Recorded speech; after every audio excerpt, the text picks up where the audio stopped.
नमस्कार। इस वक्त मौजूद हैं बरेली कचहरी में और हमारे साथ आप देख रहे होंगे बरेली के बहुत ही लीडिंग लॉयर हैं फौजदारी के। बड़े सुर्खियों में रहे हैं, बड़े बड़े संगीन मुकदमे आपने चुटकी में हल कराए हैं। कल एक बड़ा मुकदमा आपने तय करवाया है, हल करवाया है, लेकिन उसमें 25 साल लग गए। क्या है वो मुकदमा, आइए सुनते हैं अरविंद एडवोकेट साहब की जुबानी। जुड़े रहिए हमारे साथ, देखते रहिए हमारी ये खास रिपोर्ट। अरविंद कुमार श्रीवास्तव एडवोकेट हैं, फौजदारी के लीडिंग लॉयर बरेली के।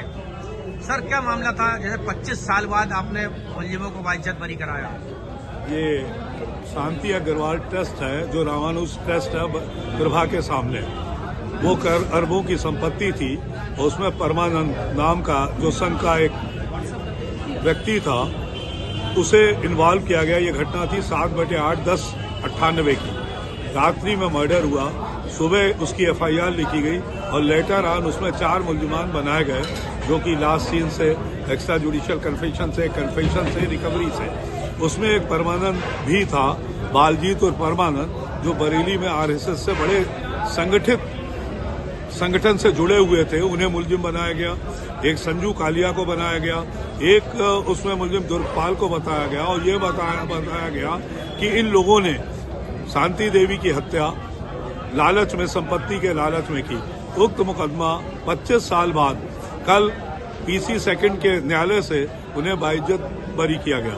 बाइज्जत बरी करने का कारण यह है कि परिस्थिति साक्ष्य के 5 गोल्डन प्रिंसिपल है। पहला है मोटिव, दूसरा है लास्ट सीन, तीसरा एक्स्ट्रा जुडिशियल कन्फेशन, चौथा है रिकवरी, पांचवा any other circumstances which connect the accuse with the crime. उस मामले में चेन ऑफ सर्कमस्टांस पूरी टूटी हुई थी, जिसकी वजह से अभियुक्तों को बाइज्जत बरी किया गया। दूसरा महत्वपूर्ण बात यह थी कि जेरे में मैं ये निकाल लाया था कि जो अभियुक्त परमानंद है वो मौके पे मौजूद था। पुलिस वहां आई, डॉग स्क्वाड आया, तब भी वो मौजूद था और उसके बाद पुलिस उसे ले गई।